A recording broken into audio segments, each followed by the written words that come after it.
To empower, transform teams through conversations. What works well? Es bueno.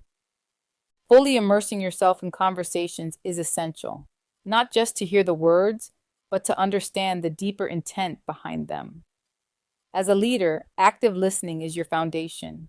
Through this focused engagement, people feel truly seen, valued, and empowered to grow. This is about being present, reading the room, picking up on body language, and delivering clear, specific, and actionable feedback. It's about knowing when to lean in, when to give space, and when to guide the conversation toward growth.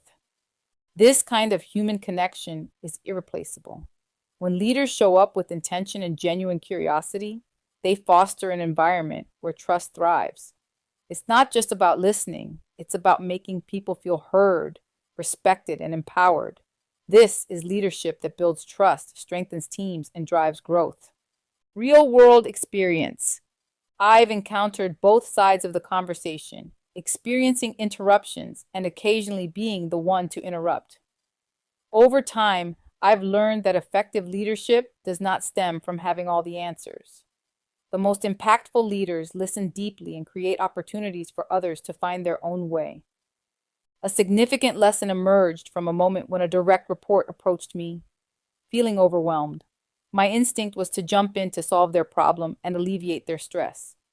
However, they reminded me of something I had expressed previously, that I needed assistance in remembering to step back and allow others to take charge.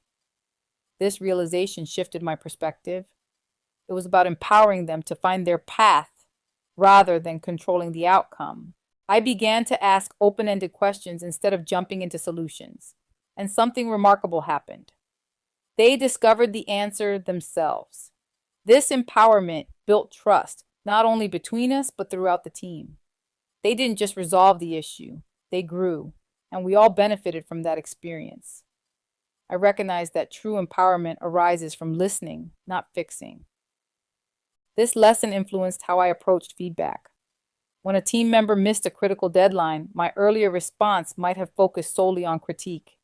Instead, we sat down, explored the reasons for the oversight, and I provided specific, actionable feedback aimed at enhancing their skills without undermining their confidence. This shift transformed what could have been seen as a failure into a valuable learning opportunity. A new culture emerged, one that celebrates growth over punishment. I understand the frustration of receiving vague, non-constructive feedback. It can feel demoralizing, like an attack or a way to keep you stuck, rather than a tool for development and improvement. That's why I prioritize ensuring that my feedback, at the very least, helps my team members feel equipped and confident. What does not work so well? No bueno. I've observed the consequences of disengagement during conversations, whether through multitasking or a lack of active listening. Trust erodes in these moments. When people feel unheard, they feel invisible. Leaders who fail to listen or who provide vague or harsh feedback miss crucial opportunities to build trust, inspire innovation, and foster growth.